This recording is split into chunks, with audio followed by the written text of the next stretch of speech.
Mura was a ferocious Asura demon.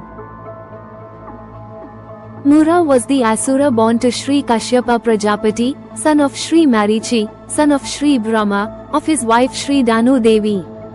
Once, Mura was shocked to find the huge heap of dead bodies of the Asuras killed by the Devas, gods. Mura got afraid of death and did penance for years to propitiate Sri Brahma. Sri Brahma appeared before him and asked him to name the boon he wanted. Mura said, "Lord, anybody whom I touch with my hands in a battle, even if they are immortal, should die." Brahma, the father of the universe, granted him the boon. Mura became the guard of the boundaries of Pragjotisa, the capital city of Narakasura, a demon king. Mura begot 4,000 sons. Of these, 10 were posted to guard the palace of the queens. Mura performed penance and obtained boons. He fenced the boundary of Pragjotisa with 6,000 ropes and arrested the approach of the enemies. These ropes were known in Puranas, ancient texts, as the Mauravapazas.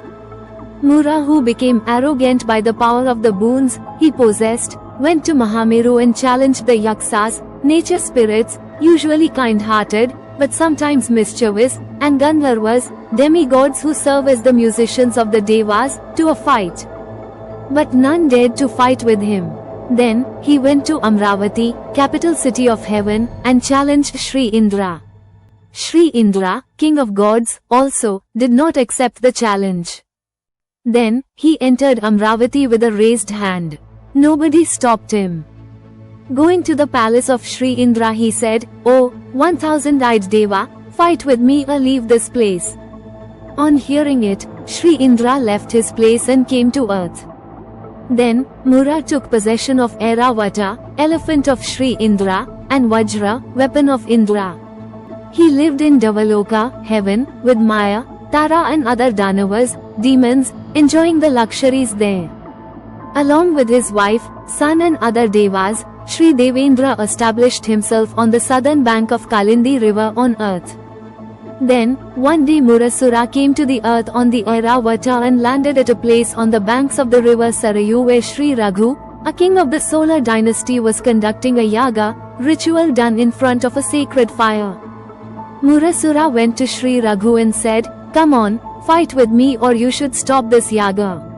You should not worship the Devas." Then, the great and brilliant Sri Matravaruni sage, Sri Vishishta told him, "Daitya, what use is there in conquering men of the earth? You should win against those who are never defeated. If you want to fight, go and challenge Sri Antaka, the god of death." "Oh, king of Asuras, that Sri Antaka would never obey your orders. If you conquer him, you will have defeated all the world." On hearing the words of Sri Vishishta, Mura started to fight Sri Dharmaraja, aka Sri Kala, Sri Yama, Sri Antaka, Sri Mrityu or Sri Dharmadeva, the god of death and justice. On hearing that Mura was coming to fight him, Sri Yama went to Sri Mahavishnu on his buffalo as he knew Mura could kill him. Sri Mahavishnu asked him to send Mura to him.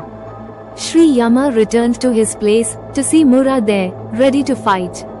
Sri Yama told him that he would do whatever Mura ordered him, and then Mura said, "You should stop killing people or I will chop your head off."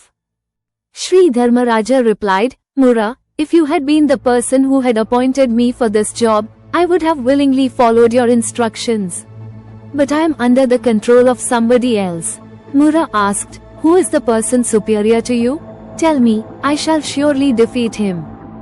Sri Yama said, "There is an individual called Sri Vishnu holding a Sri Sudarshana Chakra, a spinning, celestial discus with 108 serrated edges, and Sri Gada, mace, in his hands living in Svetadvipa. He is the person who has appointed me." Mura anxiously asked, "Where is his abode? I shall go there myself to conquer him." Sri Antaka replied, "You go to the ocean of milk. It is there that Sri Vishnu, the omnipresent protector of the universe, is residing." Mura said, "Well, I am going to him. But you should in the meantime discontinue your work of killing people." Sri Yama replied, "Go and win him. If you defeat him, I shall abide by your instructions." Mura went to fight Sri Mahavishnu. It was at this time that Sri Krishna, the incarnation of Sri Mahavishnu, attacked the capital city of Narkasura, Pragjotisa. Mura went to the help of Narkasura. The boundary of the city was well fenced with ropes, but Sri Krishna cut them all and removed the barrier. In the fight that ensued, both Narakasura and Mura were killed by the celebrated weapon Sri Sudarshana Chakra of Sri Krishna. From then, Sri Krishna got the name of Mura Mathana, 10th Skanda, Srimad Bhagavatam.